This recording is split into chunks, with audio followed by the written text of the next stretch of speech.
এই ভিডিওটা আপনাদের রিকোয়েস্টের ভিডিও 15 থেকে 20,000 টাকার মধ্যে 5টি স্মার্টফোন নিয়ে একটা ভিডিও নিয়ে আসেন স্যাম ভাই। অলওয়েজ আমরা ট্রাই করি, স্যামসাং অলওয়েজ ট্রাই করে আপনাদের রিকোয়েস্ট অনুযায়ী ভিডিও দেওয়ার জন্য।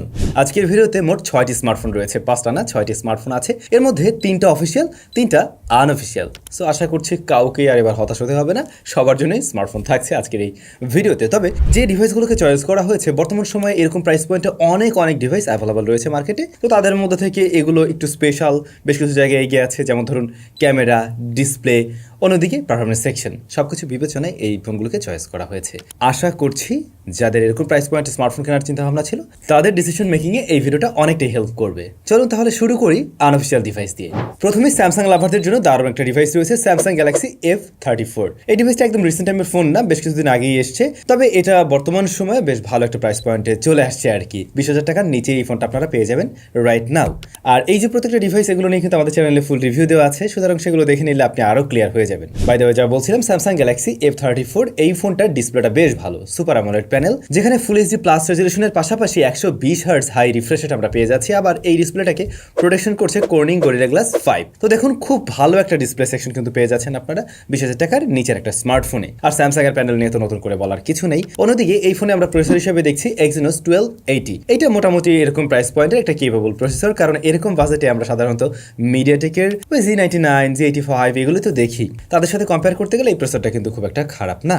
ক্যামেরায় বেশ কিছুটা স্পেশালিটি আছে, যেমন মেইন ক্যামেরা 50 মেগাপিক্সেল, এরপরে 8 মেগাপিক্সেল আলট্রা ওয়াইড, 2 মেগাপিক্সেলের একটা ম্যাক্রো শুটার রয়েছে, ফ্রন্ট ফেসিং ক্যামেরা 13 মেগাপিক্সেলের। তো এর যে মেইন শুটার, এখান থেকে আপনি আবার ভিডিও আউটপুট পাবেন কিন্তু 4K 30 FPS, যা এরকম প্রাইস পয়েন্টে খুব কম স্মার্টফোনেই দেখা যায়। আর এই ফোনটার ভিডিও কোয়ালিটি মোটামুটি মানে চলনসই, বা যারা একদম শুরুর ভাগে হয়তো ভিডিও নিয়ে কাজ করতে চাচ্ছেন আর কি, ব্লগিং করবেন, তারা চাইলে এই ডিভাইসটাকে দেখতে পারেন, যদি আপনার বাজেট ওরকম 18-19,000 টাকার মতো হয়ে থাকে রাইট নাও। আবার এর ছবির কোয়ালিটিও কিন্তু খারাপ ছিল না, যখন কিনা এর কম্পিউটারের সাথে আপনি কম্পেয়ার করবেন, তখন কিন্তু এটা স্ট্যান্ড আউট করতে পারছে বেশ ভালোভাবেই। তবে এর ব্যাটারিটা বিশাল বড়, 6000 mAh, এবং এটা সাপোর্ট করে 25 ওয়াটের চার্জিং সিস্টেম। যতটুকু মনে পড়ে এর বক্সটা পাতলা ছিল এবং বক্সে মনে হয় চার্জার নেই। তো এইটা একটা ড্রব্যাক বলতে পারেন, আপনাকে অবশ্যই আলাদা করে চার্জার কিনে নিতে হবে, অথবা বাসায় যদি থাকে তাহলে সেটা দিয়ে কাজে লাগাতে পারছেন। তবে এই ফোনটার একটা ব্যাপার একটু আছে, একটু বাল্কি টাইপের, একটু ভারী লাগে, যেহেতু ব্যাটারিটা একটু বড়। আবার এর রিয়ার প্যানেল হালকা পাতলা স্মাজেস বসে। এর বাইরে মোটামুটি বেশ গুছানো একটা প্যাকেজ। স্যামসাং লাভার এটাকে দেখতে পারেন। By the way, One UI আছে। তো পরবর্তী ডিভাইসটা মটোরোলার Moto Z54। এই ডিভাইসটাও আপনারা 20K নিচেই পেয়ে যাচ্ছেন রাইট নাও, এবং এই ডিভাইসটাতে আমরা IPS LCD প্যানেল পেয়েছি, যেটা ফুল এইচডি প্লাস রেজলিউশনের, এবং এখানে আপনারা পেয়ে যাচ্ছেন কিন্তু 120 হার্টজ হাই রিফ্রেশ রেট। তবে এটা ডিসপ্লেতে কোনো ধরনের প্রোটেকশন আছে কিনা এই ব্যাপারটা আমরা ক্লিয়ার হতে পারিনি। অন্যদিকে প্রসেসর হিসেবে আরেকটু বেটার প্রসেসর রয়েছে এখানে, MediaTek Dimensity 7020 এর মতো SoC রয়েছে, যেটা একটা 5G চিপ, আপনারা জানেন নিশ্চয়ই। আর এই ফোনটা আসে কিন্তু Android 13-এ, তবে আপগ্রেডেবল Android 14 পর্যন্ত আর কি। এইটার পারফরমেন্স সেকশনটাও কিন্তু গুড এনাফ এরকম প্রাইস পয়েন্টের জন্য। আবার ক্যামেরায় আমরা দেখছি 50 মেগাপিক্সেলের মেইন শুটার। এই যে 50 মেগাপিক্সেলের মেইন শুটারটা না, এখানে আপনারা OIS পেয়ে যাচ্ছেন, এবং OIS থাকাতে লো লাইটে বা যখন কিনা আপনার হাতটা একটু শেকি হয়ে যেতে পারে, ধরুন আপনি রানিং অবস্থায় আছেন, সেক্ষেত্রে ছবিগুলো মোটামুটি ভালো আসে এই ফোনটায়। 2 মেগাপিক্সেলের একটা সহকারী সেন্সর এবং 16 মেগাপিক্সেলের ফ্রন্ট ফেসিং ক্যামেরা রয়েছে এই স্মার্টফোনটিতে। কয়েকটা ছবির স্যাম্পল ছিল, কেমন লেগেছে আপনারা কমেন্ট করে জানাবেন। এই ফোনটাতে 5000 mAh এর ব্যাটারি, এবং এটা সাপোর্ট নেয় 15 ওয়াটের চার্জিং সিস্টেম, বক্সে ওটাই দেওয়া আছে। এই জায়গাটায় অবশ্যই কমতি থাকে আর কি এই স্মার্টফোনটার। মটোরোলার ইউআইটা কিন্তু বেশ ক্লিন টাইপের, তো আশা করছি এই ফোনটা অনেকের কাছে ভালো লাগতে পারে। ডিজাইনও খারাপ না, মোটামুটি ওকে আছে। পরবর্তী ডিভাইস রিয়েলমির, যদি আনঅফিসিয়াল নিতে চান রিয়েলমি 10 স্মার্টফোনটাকে দেখতে পারেন, 1 বছর আগের ফোন, বাট এই ফোনটা বেশ গুছানো টাইপের একটা প্যাকেজ। এখানেও আমরা অ্যামোলেড প্যানেল দেখছি, যদিও এটা 90 হার্টজ হাই রিফ্রেশ রেট, তবে অবশ্যই ফুল এইচডি প্লাস রেজলিউশনের। এই ডিসপ্লেটা বেশ ভালো কোয়ালিটির, কর্নিং গরিলা গ্লাস 5 একে প্রোটেকশন করছে, এবং এই ফোনে প্রসেসর হিসেবে রয়েছে MediaTek Helio Z99। MediaTek Helio Z99 তো এরকম প্রাইস পয়েন্টের একদম কমন একটা প্রসেসর, যেটাকে আমরা মানে স্ট্যান্ডার্ড হিসেবে ধরে নিই। দেন এই স্মার্টফোনে 50 মেগাপিক্সেলের মেইন শুটার, 2 মেগাপিক্সেলের একটা সহকারী সেন্সর, ম্যাক্রো ডেপথ ঠিক খেয়াল নাই, আর ফ্রন্ট ফেসিং ক্যামেরা 16 মেগাপিক্সেলের। এইটার ছবির কোয়ালিটি 1 বছর আগে আমরা ভালোই বলছিলাম, খারাপ ছিল না। তবে একটা মজার ব্যাপার কি, এই ফোনটা নিয়ে আমি তেমন কোনো কমপ্লেইন বা কারোর কাছ থেকে শুনি নাই যে কেউ এটা নিয়ে খুব একটা খারাপ বলছে। যারা ইউজার রয়েছেন, কেউ যদি কোনো ধরনের সমস্যা পেয়ে থাকেন, একটু কমেন্ট করে জানাবেন। সেই ক্ষেত্রে আজকের ভিডিও দেখে যারা স্মার্টফোন কিনবে তাদের জন্য একটু ডিসিশন মেকিংয়ে সুবিধা হবে। আচ্ছা, আমাদের টেস্টিং রেজাল্ট বলছিল এই ফোনটা বেশ ভালোই। অন্যদিকে 5000 mAh ব্যাটারি আছে, আছে এবং 33 ওয়াটের চার্জিং সিস্টেম আছে এই স্মার্টফোনটিতে। তো রিয়েলমি ডিভাইস যদি নেওয়ার চিন্তা ভাবনা থাকে তাহলে এই ডিভাইসটাকেও আপনারা দেখতে পারেন। আনঅফিসিয়াল চ্যাপ্টার শেষ, এবারে আমরা যাবো অফিসিয়ালের কাছে। তবে এই ফোনগুলো কোথায় পাবেন এরকম প্রাইস পয়েন্টে সেটাই তো বলা হলো না।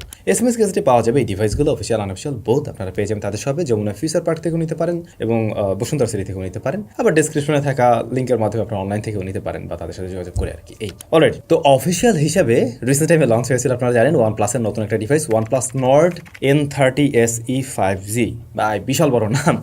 এই ফোনটা দেখতে পারেন। এই ফোনটা বাংলাদেশ মার্কেটে একটা ভ্যারিয়েন্টে লঞ্চ করা হয় এবং দাম ছিল 15,999 টাকা। 16,000 টাকার অফিসিয়াল এই ডিভাইসে আপনারা ডিসপ্লে হিসেবে পেয়ে যাচ্ছেন ফুল এইচডি প্লাস রেজুলেশনের একটা IPS LCD প্যানেল, যেখানে আমরা 90 হার্জ হাই রিফ্রেশ রেট দেখছি। এই ডিসপ্লেটা খারাপ না, ভালো ছিল ডিসপ্লেটা, জাস্ট IPS এই।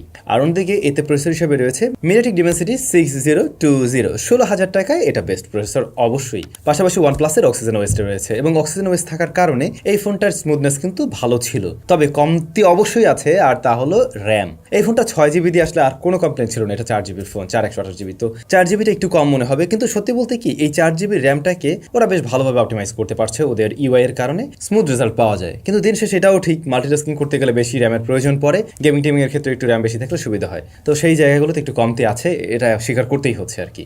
বাট যদি মনে করেন আপনি মাল্টিটাস্কিং অনেক বেশি কাজ করবেন না, আপনার অফিসিয়াল বেশ গুছানো টাইপের একটা প্যাকেজ দরকার এবং যার ওভারঅল UI স্মুথনেস বেটার হওয়া দরকার, সেক্ষেত্রে আপনি এই ডিভাইসটাকে দেখতে পারেন। আরেকটা ব্যাপার বলে দিচ্ছি, এই ফোনটাতে ওই যে গ্রিন লাইন পড়ার মতো সম্ভাবনা খুব কম পড়বে না, কারণ IPS LCD প্যানেল আর কি। সো ওই ব্যাপার নিয়েও ইস্যু নাই, আর কোনো সমস্যা হলে অফিসিয়াল ওয়ারেন্টি পেয়ে যাবেন।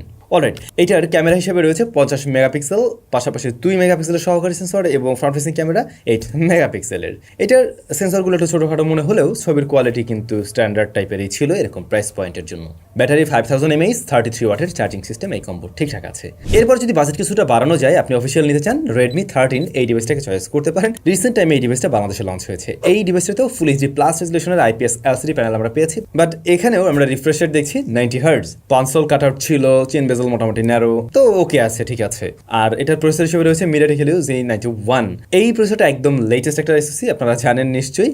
এটাকে MediaTek Helio Z99 এর সাথে গুলিয়ে ফেললে চলবে না, তার থেকে কিন্তু বেশ কিছুটা নিচের প্রসেসর এটা। তবে রেগুলার কাজবাজ ঠিকঠাকভাবে সামলাতে পারে আর খুব বেশি হিট জেনারেটও করে না। এবং আমাদের রিভিউতে শেয়ার করছিলাম তেমন কোনো ধরনের ইস্যু পাইনি, কিন্তু একেবারে সুপার স্মুথনেস পাইনি হাইপার ওয়েসের কারণে। হাইপার ওয়েসটা খুব একটা স্মুথ ছিল না এই ফোনের সাথে, যা আমার মনে হয়েছে আর কি। আর ভবিষ্যতে যদি আপডেট দিয়ে উল্টাপাল্টা না করে ফেলে তাহলে কোনো ধরনের সমস্যা নেই, বাট আপডেট করে যদি উল্টাপাল্টা করে ফেলে তাহলে তো আর কিছু করার থাকবে না, এটা জাস্ট ভবিষ্যতের উপরে ছেড়ে দিতে হচ্ছে আর কি। যাই হোক, 108 মেগাপিক্সেলের মেইন শুটার, 2 মেগাপিক্সেলের আরেকটা শুটার, ফ্রন্ট ফেসিং ক্যামেরা 13 মেগাপিক্সেলের। এটার ছবির কোয়ালিটি ওই যে এটার দাম তো কত, মানে বেস ভ্যারিয়েন্টটা মনে হয় 17,999 টাকা এরকম। ওরকম প্রাইস পয়েন্টে ক্যামেরা হিসেবে অ্যাভারেজ রেজাল্টের কাতারে থাকে, তবে আপনি যখন 108 মেগাপিক্সেল মোডে যাবেন তখন কিছুটা আপস্কেল হয় ছবি।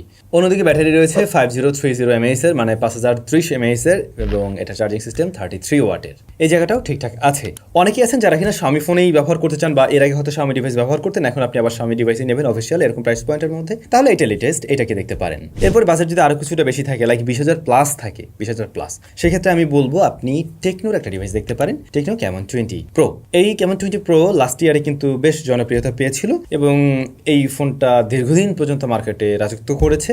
এই ডিভাইসটার দাম এখন কিছুটা কমে পাওয়া যায়, চাইলে এখন দেখা যায়। Camon 20 Pro রাইট নাও পাওয়া যাচ্ছে কিন্তু 21,999 টাকায়, 8/256GB ভ্যারিয়েন্ট, স্টোরেজটা কিন্তু একটু বড় সড়ো আছে।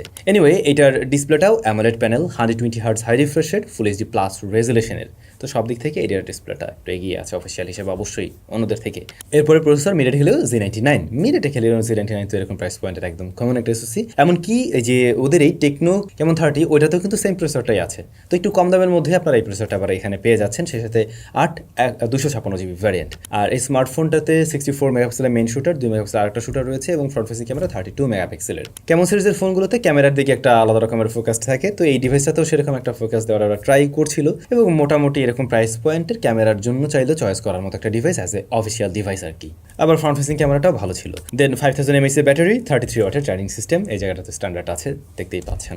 তো আপনি চাইলে এই ডিভাইসটাকেও দেখতে পারেন, যেহেতু আগের থেকেও কিছুটা কম দামে এখন পাওয়া যাচ্ছে আর কি। তবে আপনার যদি বাজেট আরও কিছুটা বেশি থাকে তাহলে 25K এর আশেপাশে আরও অনেক দারুণ দারুণ ডিল কিন্তু রাইট নাও রয়েছে, তখন বলবো এইটারই বড় ভাই নেওয়ার জন্য, বা আনঅফিসিয়াল নিলে অনেক ডিভাইস আছে অলরেডি আমাদের চ্যানেলে, সেরকম ভিডিও দেওয়া আছে।